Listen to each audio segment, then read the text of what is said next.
오늘은 내가 너희를 쉬게 하겠다라는 제목을 가지고 여러분들과 말씀을 함께 나누도록 하겠습니다. 여러분들 뭐 파티, 잔치 뭐 이런 것에 대한 어떤 기억들이 있으신가요? 좋은 기억들 뭐 이런 거 있으신가요? 우리나라는 이렇게 파티 문화 같은 게 잘 발달이 안 돼 있죠, 그죠? 근데 뭐 서양에 보면 뭐 졸업 파티도 하고 뭐도 하고 뭐 일상적으로 파티를 많이 합니다, 그죠? 그리고 막 무슨 옛날 뭐 유럽 영화, 유럽을 배경으로 한 영화 이런 데 보면 막 그 사교 센터죠. 그죠? 거기서 만나가지고 뭐 얘기하고 뭐 이러는 장면들이 굉장히 자주 일어납니다. 그래서 서양에서는 파티라는 것이 굉장히 그 일상적인 문화인데 우리나라는 그렇지 않습니다. 우리나라는 뭐 파티 잔치라고 해봐야 뭐 결혼식, 뭐 돌잔치 뭐 이런 아주 특별한 날이 이제 떠오르지 일상적인 일들은 아닙니다.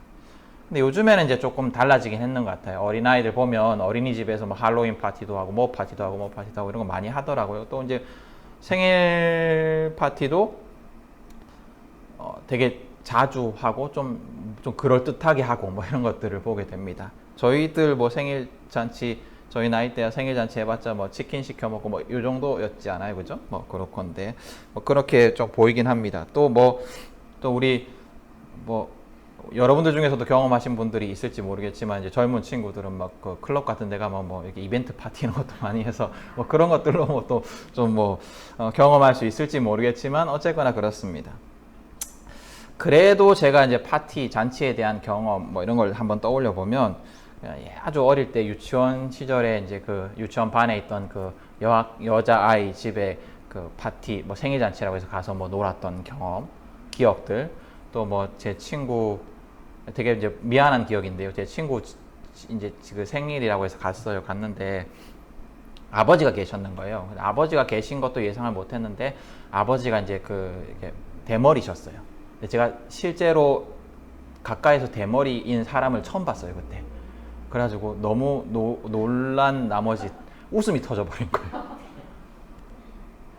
지금 생각해보면 참 이제 그 아버지 입장에서 보면 얼마나 참 무례했을까 싶긴 한데 이게 왜 어린 시절에 한번 웃음 터지면 잘 안 멈추잖아요, 그죠? 그래가지고 아무튼 그랬던 기억이 납니다. 그래서 그 친구가 그 다음부터 저랑 절교를 하고 절교하고 뭐 그랬던 슬픈 기억도 있습니다.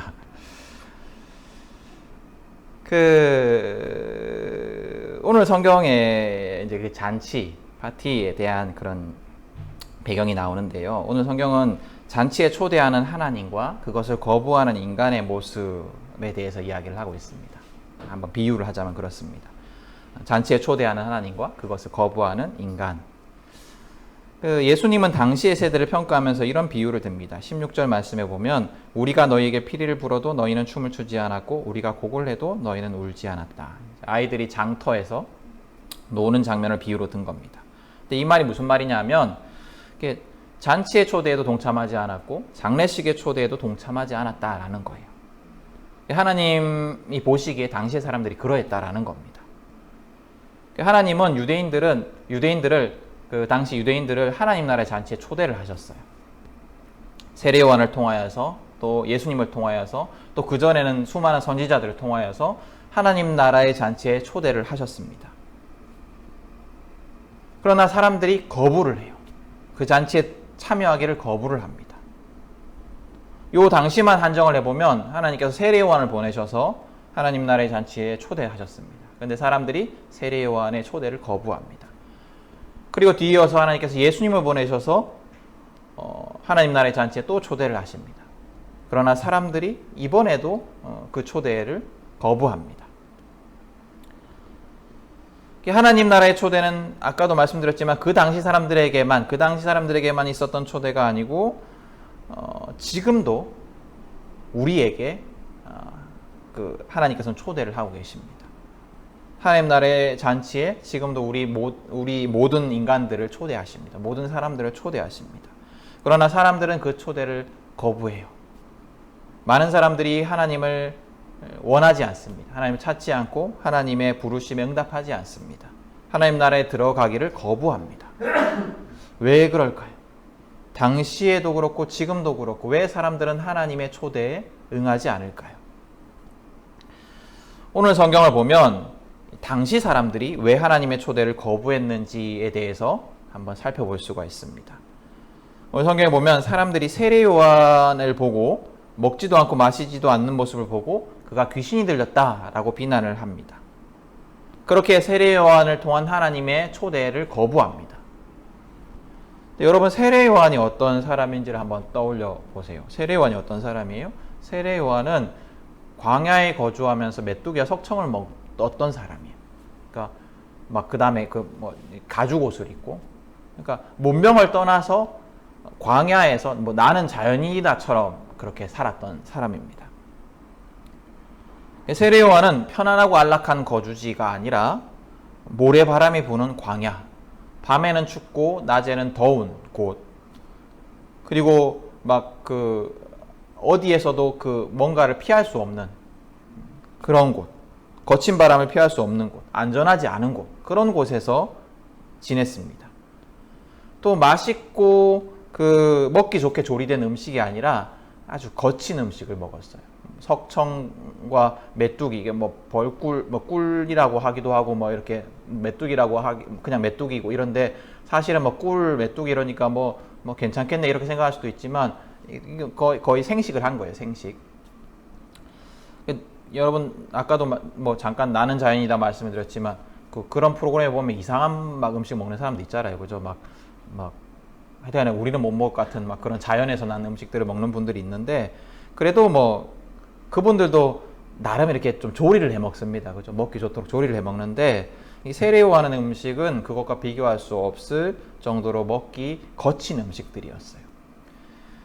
비유로 들자면, 여러분 베어 그릴스 알아요? 베어 그릴스 그 영국의 특수부대 출신 사람인데, 다큐멘터리에 보면 어디 이렇게 혼자 동떨어져서 무인도 같은 데 가가지고 물 찾고 어떻게 생존하는지 가르치고 이런 프로그램이 있어요. 거기에 보면 이 사람이 아무것도 없는 곳에서 어떻게 하면 물을 발견할 수 있고, 물을 마실 때 어떻게 하면 정수를 알 수 있고, 그다음 잠자리는 어떻게 찾을 수 있고 이런 걸 가르쳐 줍니다. 거기에 보면 벌레도 잡아먹고 뱀도 잡아먹고 이래요. 이제 먹을 걸 없으니까. 그래서 벌레 이렇게 먹으면서 먹을 만합니다, 고소합니다 이러면서 먹고 이래요. 세례 요한의 음식이 비유하자면 그런 거였어요. 그냥 이렇게 그런 것이었어요. 아주 거친 음식이었습니다. 세례 요한은 의도적으로 편안함을 거부하고 자신의 욕망을 거부하는 삶을 살았습니다. 마치 세상과 동떨어져서 수행하는 자처럼 그렇게 살았습니다.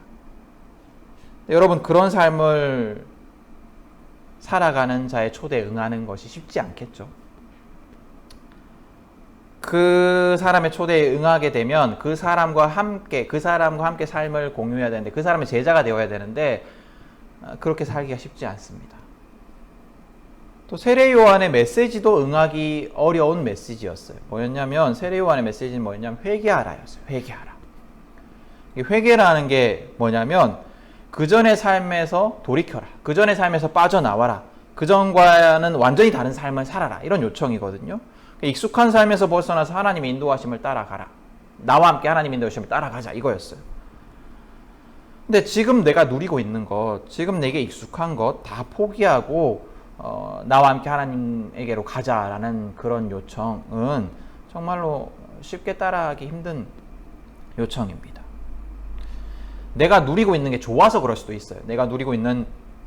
지금 내가 누리고 있는 것이 굉장히 안락하고 좋아서 그럴 수도 있지만, 그렇지 않더라도 익숙해서 내가 별로 좋은 집에서 살지 못하고 별로 대단한 직장 다니지 못하고 하더라도 내가 지금 있는 곳이 익숙하고 편해서 이것을 벗어나기 어려운 것도 있어요.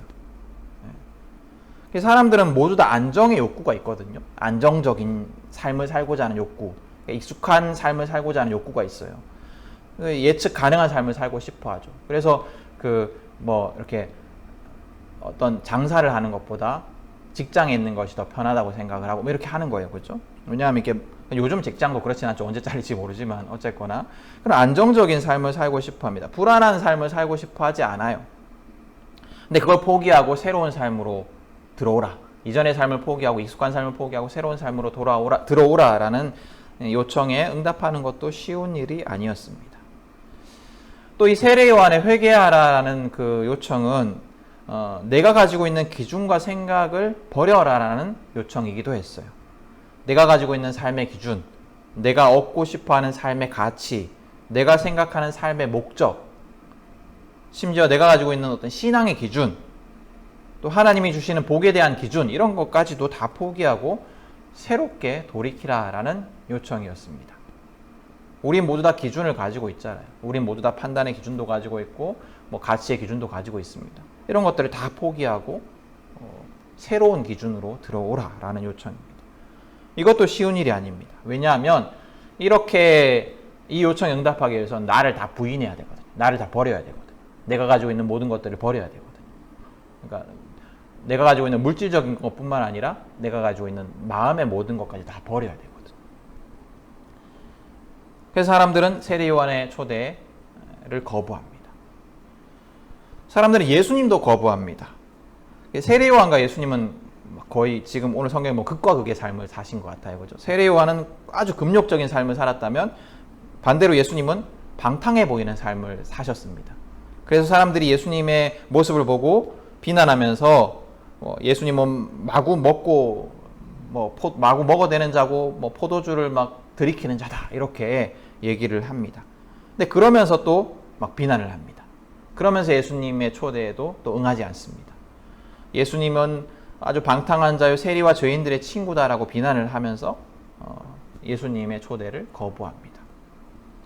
근데 이 예수님에 대한 평가인 예수님이 스스로에 대해서 말씀하셨지만 들었는지 모르지만 들은 얘기를 하신 건지 예수님이 스스로에 대해서 그렇게 말씀하신 건지 모르지만 마구 먹어대는 자요 포도주를 마시는 자다라는 표현이 나오는 다른 성경 구절이 있어요. 다른 성경 구절이 어디냐면 신명기 21장 18절에서 21절까지 말씀입니다. 한번 찾으실 수 있는 분들 한번 찾아보시겠어요? 신명기 21장 18절에서 21절. 구약성경 앞쪽에 보면 신명기 21장 18절에서 21절.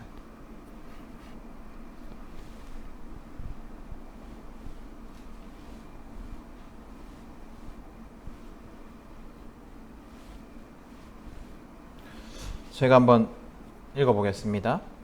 눈으로 한번 따라와 보세요. 어떤 사람에게 아버지의 말이나 어머니의 말을 전혀 듣지 않고 반항만 하며 고집이 세어서 아무리 타일러도 듣지 않는 아들이 있거든 그 부모는 그 아들을 붙잡아 그 성읍의 장로들이 있는 성문 위에 회관으로 데리고 가서 그 성읍 장로들에게 우리의 아들이 반항만 하고 고집이 세어서 우리의 말을 전혀 듣지 않습니다. 방탕한 데다가 술만 마십니다. 하고 호소하십시오. 그러면 그 성읍의 모든 사람이 그를 돌로 쳐서 죽일 것입니다. 이렇게 하여서 당신들 가운데서 악을 뿌리 뽑아야 합니다. 그래야만 온 이스라엘이 그 일을 듣고 두려워할 것입니다. 예수님에 대한 평가가 나오는 다른 성경 구절인 신명기, 오늘 지금 방금 읽은 신명기에는 예수님에 대한 수식어, 마구 먹어대는 자요 포도주를 마시는 자라는 표현이 부모에게 반항하고 불효하여서 마땅히 죽을 사람, 죽어 마땅한 그 사람에게 사람을 수식하는 단어로 문장으로 쓰입니다. 20절에 보면 신명기 21장 20절에 보면 방탕한 데다가 술만 마십니다 라고 기록되어 있는데 이게 여기서 방탕한이라는 그 단어의 뜻 중에 뭐가 있냐면 마구 먹어대는 이런 게 있어요. 마구 먹어대는. 그러니까 사람들이 보기에는 예수님의 모습이 아주 그러니까 율법을 어긴 아주 방탕한 놈, 아주 그냥 불효자식, 아주 막 뭐랄까 해야 될까요? 막 하여튼간에 막 논팽이 자식 같은 뭐 이런 이미지로 보인 겁니다. 그래서 전혀 거룩해 보이지 않는 모습이었어요. 하나님과는 전혀 상관이 없는 아주 거룩해 보이지 않는 모습이었습니다. 그러니까 방탕하게 막 술 마시고 막 음식 막 마구 먹고 막 죄인들하고 어울려 다니고 아주 논팽이잖아요, 그죠? 바른 유대인이라면, 내가 아주 신앙심이 깊은 유대인이라면 절대 예수님과 상종해서는 안 됐어요. 예수님의 초대를 응할 수가 없었죠. 예수님의 초대에 응할 수가 없었습니다. 그래서 사람들은 예수님의 초대를 거부합니다. 자기의 종교적인 기준에 맞지 않았기 때문에, 자기가 생각하는 종교적인 기준, 거룩의 기준과 맞지 않았기 때문에 예수님을 거부합니다.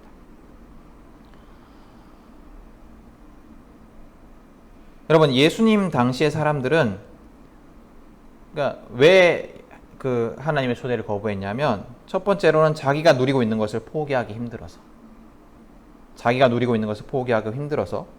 그랬고, 두 번째로는 자신의 종교적인 기준에 맞지 않기 때문에 하나님의 초대를 거부합니다.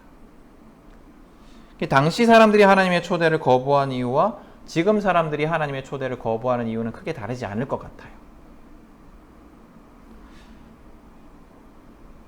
시작하면서 말씀드렸지만 하나님은 당시의 유대인들만 초대하시는 것이 아닙니다.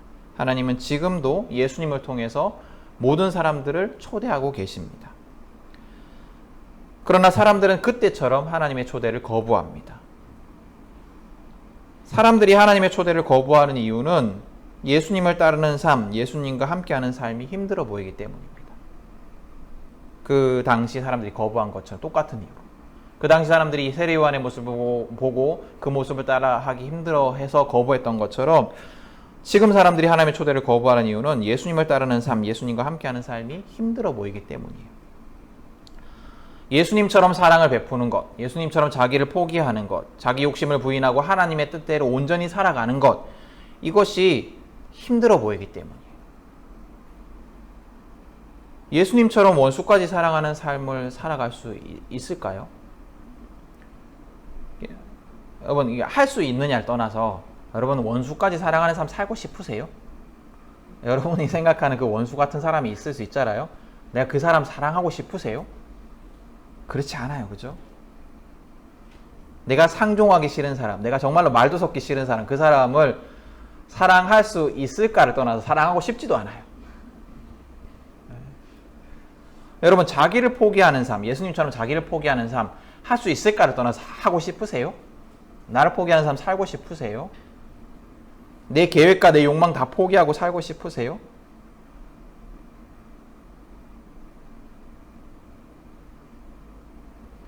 좀 더 부유한 삶, 좀 더 안락한 삶, 좀 남들로부터 조롱받지 않고 좀 부러움을 받는 삶, 남들에게 좀 그래도 말할 때 나 이 집 살아 이러면 부끄럽지 않는 삶, 뭐 나 이 직장 다녀, 나 이 정도 벌어 이렇게 하면 부끄럽지 않는 삶, 내가 뭐 또 꿈꾸는 삶 이런 거 포기하고 싶으세요? 할 수 있을까를 떠나서 포기하고 싶으세요? 그렇지 못하죠. 그죠? 결코 쉽지가 않아요. 할 수 있고 없고를 떠나서 그렇게 살고 싶지가 않아요. 제가 이제 이게 설교를 준비하면서 이게 저에게 하나님 말씀을 들렸는데, 이제 그 이사를 해야 된다고 이제 말씀을 드렸고, 이제 이사 정했어요. 이제 전셋집을 정했는데, 제가 이 집이 너무 마음에 들었었나 봐요. 지금 살고 있는 집이. 근데 이거를 떠나려고 하니까 어떻게든 안 떠나고 싶은 욕망이 너무 커서 막 그게 힘들었어요. 그러니까 이제 그보다 못한 집에 가야 되는데, 이 환경이 너무 좋았던 거예요. 그러니까 우리가 그래요. 우리가 지금 내가 누리고 있는 것, 내가 좋아하는 것을 포기하고 예수님처럼 살아가는 것이 할 수 있고 없고를 떠나서 하고 싶지가 않은 게 우리예요. 그래서 예수님의 초대를 거부하는 거예요. 여러분 또 질문해 볼까요? 내 생각과 내 계획이 아니라 하나님의 뜻대로 살아가야 된다. 예수님께서 그렇게 초대를 하시는데 여러분 그렇게 살고 싶으세요? 하나님의 뜻대로 살아가는 삶이란 게 뭐냐면 도무지 알 수 없는 삶이에요. 멀리 미래를 바라볼 수 없는 삶이에요. 아주 불안한 삶이에요. 우리는 막 이렇게 기대를 하잖아요. 막 우리 성환 씨 이제 집을 분양을 받았지만 이거 10년, 20년 후에 이렇게 내가 이렇게 벌어가지고 소득이 올라서 갚을 거다 이렇게 예상을 하고 계획을 하고 막 살아가요. 근데 하나님이 원하시는 삶은 그거 버리라는 삶인 거예요. 뭐 그게 꼭 그렇진 않지만 열심히 갚아나가고 사시면 됩니다. 사시면 되는데, 그러니까 우리 계획을 포기하고 하나님의 뜻대로 살아가라는 건 당장 내일이, 당장 1년이, 당장 10년이 어떻게 될지 모르는 삶을 살아가라는 거예요. 쉽지 않죠. 사람들이 그래서 하나님의 초대를 거부하는 거예요. 예수님의 예수님의 초대, 그 하나님의 초대, 예수님을 통한 하나님의 초대에 사람들이 선뜻 응하기 어려운 것은 그 하나님을 알지 못하는 사람뿐만이 아니에요. 우리도 그래요. 우리도. 그리스도인인 우리도 하나님의 초대, 예수님을 통한 하나님의 초대에 온전히 응하기가 어렵습니다.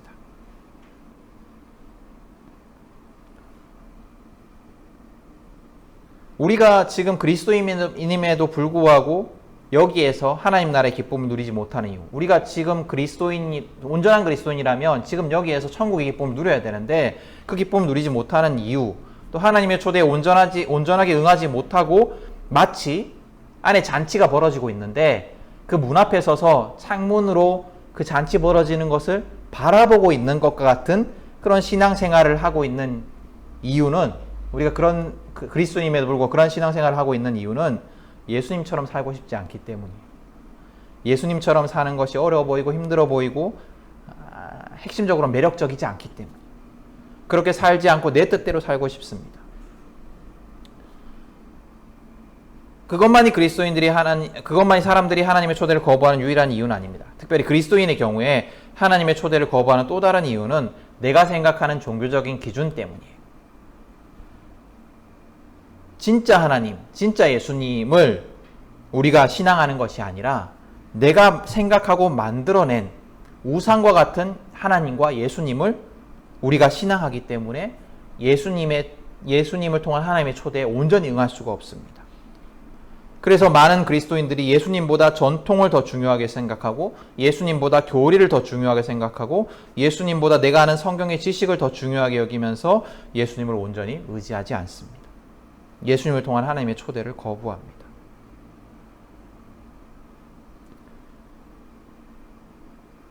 이렇게 하나님의 초대를 거부하는 사람들에게 예수님께서 말씀하십니다.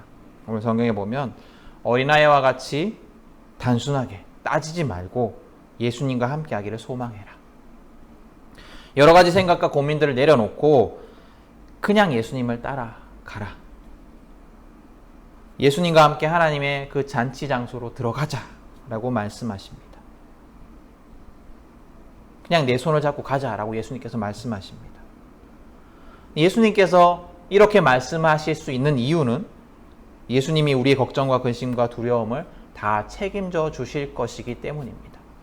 예수님이 그렇게 해주실 수 있기 때문에, 우리의 모든 걱정과 근심과 두려움을 다 해결해 주실 수 있기 때문에 우리에게 나와 함께 하나님의 잔치로 들어가자라고 말씀하시는 겁니다. 예수님은 우리가 왜 주저하는지 잘 알고 계세요. 힘들고 어렵고 그렇게 사는 것이 좋아 보이지 않기 때문에 우리가 예수님을 따르지 못한다, 이거 잘 알고 계세요.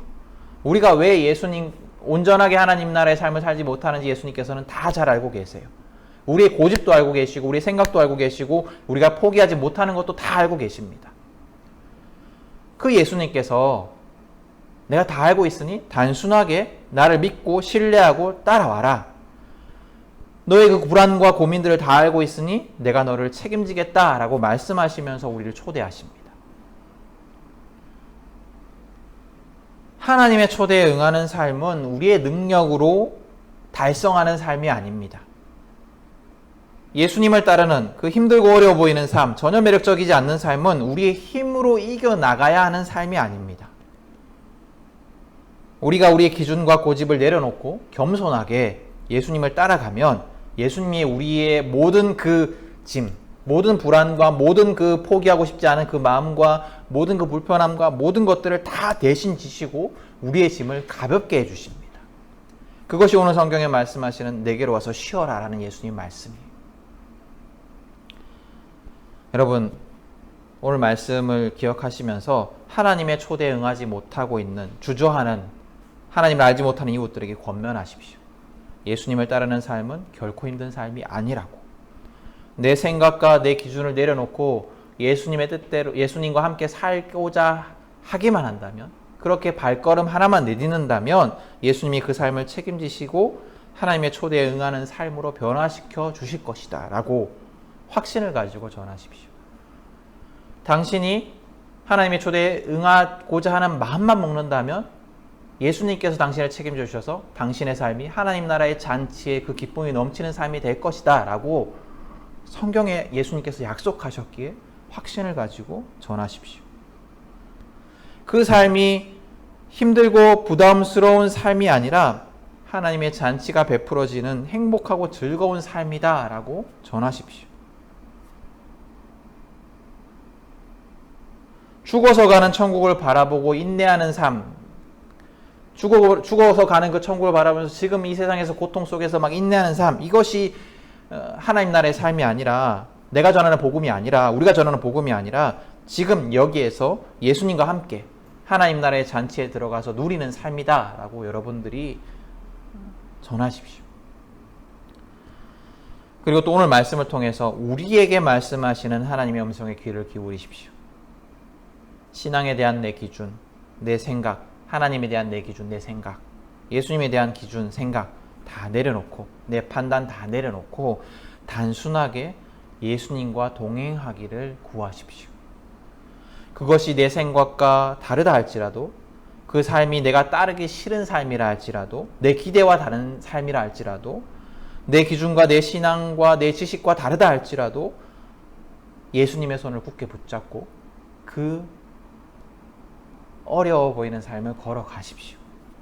기도하며 나아가십시오. 도전하십시오. 그렇게 우리가 걸어갈 때 오늘 예수님께서 약속하셨기에 예수님께서 그 삶을 책임지시고 그 삶을 또 이기게 하시고 하나님 나라의 잔치의 기쁨을 누리는 삶을 지금 여기에서 살 수 있을 것입니다. 예수님이 약속하십니다. 내게로 오면 쉬게 하겠다라고 약속하십니다. 예수님을 따르는 삶의 짐은 결코 무겁지 않고 그뿐만 아니라 무겁지 않을 뿐만 아니라 쉼을 얻는 삶이다. 아주 쉬운 삶이다 라고 말씀하십니다. 여러분이 약속을 붙들고 예수님을 따르는 삶, 하나님의 초대에 응답하는 삶을 살아가십시오. 우리가 중간에 걸쳐 있는 삶을 살아서는 안 돼요. 안에 파티가 막 벌어지고 있는데 창밖에 서 있는 삶을 살아서는 안 됩니다. 문 앞에서 망설이는 삶을 살아서는 안 됩니다.